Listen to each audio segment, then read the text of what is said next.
Hello guys, എല്ലാവർക്കും എൻ്റെ കുഞ്ഞു ചാനലിലേക്ക് സ്വാഗതം. എല്ലാവരും ക്രിസ്മസും ന്യൂ ഇയറും ഒക്കെ അടിച്ച് പൊളിച്ച് ആഘോഷിച്ചിരിക്കുകയെന്ന് അറിയാം കേട്ടോ. അപ്പോൾ എല്ലാവരും സുഖമായിട്ടൊക്കെ ഇരിക്കുന്നല്ലോ. ഇന്ന് എന്തായാലും ഒരു ലോങ് വീഡിയോ ഇടാമെന്ന് കരുതി. കുറേ നാളായിട്ട് ലോങ് വീഡിയോ ഒക്കെ ഇടാമെന്ന് വിചാരിക്കുവാണ്. പക്ഷേ അങ്ങ് മടിയാണ്. കാരണമെന്ന് വെച്ച് കഴിഞ്ഞാൽ ഇത് ഇട്ടിട്ട് വലിയ പ്രയോജനമൊന്നുമില്ല. ആരും അങ്ങനെ വലിയ കാണാറൊന്നുമില്ല, വലിയ വ്യൂ ഒന്നും കിട്ടാറില്ല സത്യം പറഞ്ഞാൽ.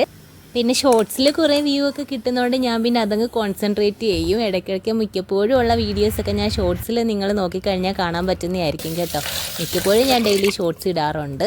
എന്തായാലും ഇന്ന് ഞാൻ ഡെയിലി വ്ളോഗ് നമ്മുടെ ലോങ് വീഡിയോയിൽ ഉൾപ്പെടുത്തിയിരിക്കുകയാണ്. അങ്ങനെ രാവിലെ തന്നെ ഞാൻ ചായയൊക്കെ കുടിച്ചിട്ട് പിന്നെ റവമാവ് വെച്ചിട്ട് പുട്ടൊക്കെ ഉണ്ടാക്കി. പഴം ഉണ്ടായിരുന്നുകൊണ്ട് പെട്ടെന്ന് അങ്ങ് പണി കഴിഞ്ഞു. പിന്നെ പ്രത്യേകിച്ച് കറിയൊന്നും ഉണ്ടാക്കണ്ടല്ലോ. അത് താണ്ട് റോബസ്റ്റ പഴം, അല്ലെന്നുണ്ടെങ്കിൽ ഞങ്ങളുടെ നാട്ടിൽ ചിങ്ങം പഴം, പച്ചപ്പഴം എന്നൊക്കെ ഞങ്ങളൊക്കെ പറയാറുണ്ട്.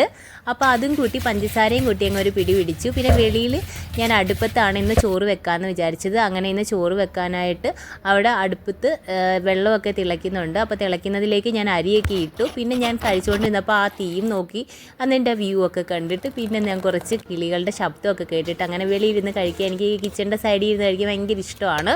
അപ്പോൾ അങ്ങനെ ചിലർക്കൊക്കെ ഒരു നല്ലൊരു ഇഷ്ടം ആണല്ലോ. അപ്പം അങ്ങനെയുള്ളവരുണ്ടെന്നുണ്ടെങ്കിൽ എന്ത് കമൻറ്റ് ചെയ്യുക.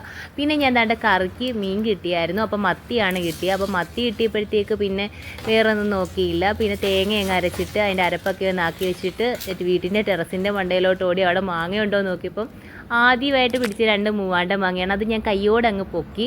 എന്നിട്ട് അത് ഇന്നത്തെ കറിയിൽ അങ്ങ് ഇട്ട് കൊടുക്കാമെന്ന് കരുതിയിട്ട് ആ കറിയിലൊക്കെ ഇട്ടിട്ട് ആ കറി വെളിയിൽ തന്നെ അടുപ്പയിലാണ് വെച്ചത്.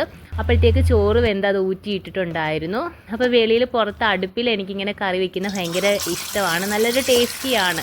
അത് ചിലർക്ക് അറിയാമായിരിക്കും, അങ്ങനെ കറി വെച്ചിട്ടുള്ളവരാണെന്നുണ്ടെങ്കിൽ. ഗ്യാസിലേക്കാട്ടിലും എനിക്ക് കൂടുതലും വെളിയിൽ പുറത്ത് അടുപ്പിൽ ഇങ്ങനെ വെക്കുന്നതാണ് ഭയങ്കര ഇഷ്ടം. പിന്നെ എപ്പോഴും അങ്ങനെ ചെയ്യാറില്ല, സമയം കിട്ടുമ്പോഴൊക്കെ ചെയ്യാറുണ്ട്.